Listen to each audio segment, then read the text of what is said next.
Quando bate a vontade de tomar um vinho, a maior parte dos consumidores vai até um supermercado ou loja e pega da prateleira aquela garrafa que vai ser aberta na mesma noite. E não são muitos os que dão bola para a safra. Conforme a gente vai degustando coisas diferentes, descobre que provar rótulos mais antigos, além de um grande prazer, pode ser um aprendizado.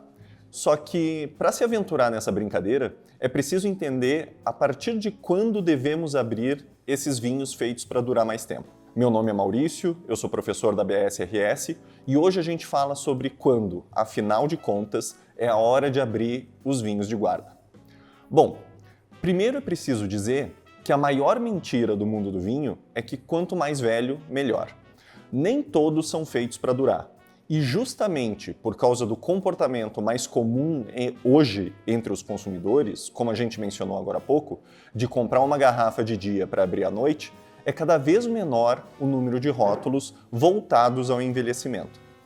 A partir de determinado momento, qualquer vinho entra em declínio. E aí ele passa a perder aroma, volume de boca, até que não sobra mais nenhum prazer na garrafa. Alguns ingredientes são importantes para permitir a um vinho resistir à passagem do tempo. Antes de tudo, concentração de aromas frutados. Acidez é outro elemento fundamental. Taninos, álcool mais elevado e açúcar residual também fazem diferença. E isso ajuda a entender, por exemplo, por que os vinhos do Porto, que reúnem todos esses componentes, são muito mais longevos do que um vinho branco comprado no supermercado. Acho que a grande dificuldade é justamente a falta de uma resposta objetiva para a pergunta quanto tempo dura um vinho? Depende do vinho. De maneira geral, todos os rótulos são separados em 3 categorias. Primeiro, a gente tem os vinhos de consumo imediato, que são aqueles para abrir em até 1 ou 2 anos desde a sua safra. Entram aqui a maior parte dos brancos, rosés, espumantes e tintos leves. São os produtos mais encontrados nos supermercados. Não quer dizer que depois desse período eles já não prestem mais para beber, mas é provável que seu ponto ideal de consumo, o pico da curva de qualidade, já tenha passado. A segunda categoria é chamada de média longevidade. São produtos que vão durar entre 3 e 5 anos, talvez até um pouco mais. A gente está falando aqui de brancos mais estruturados, espumantes de método tradicional com longo tempo de autólise e tintos com concentração de fruta e bom corpo.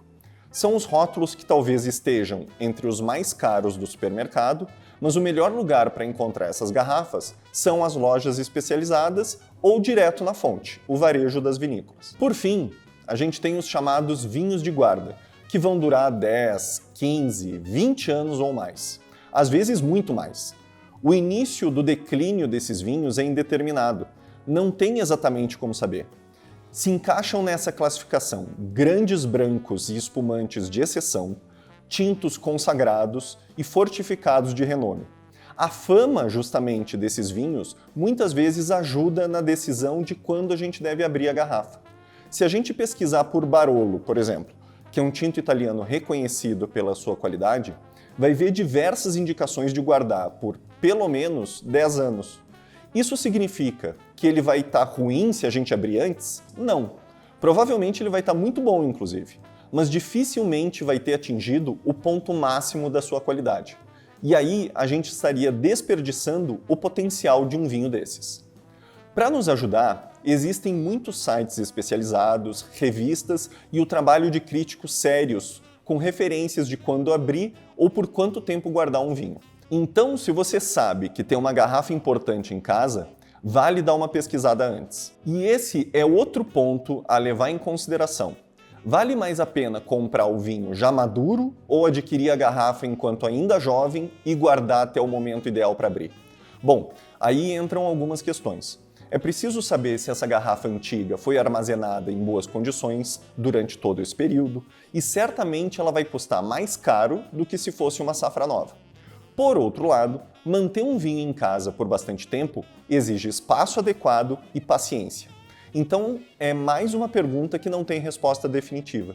Assim como muitos outros aspectos do mundo do vinho, a diversão está na experiência e na descoberta. Para mais informações, dicas e curiosidades, acesse o nosso site, absrs.com.br, e nos siga nas redes sociais. Até mais!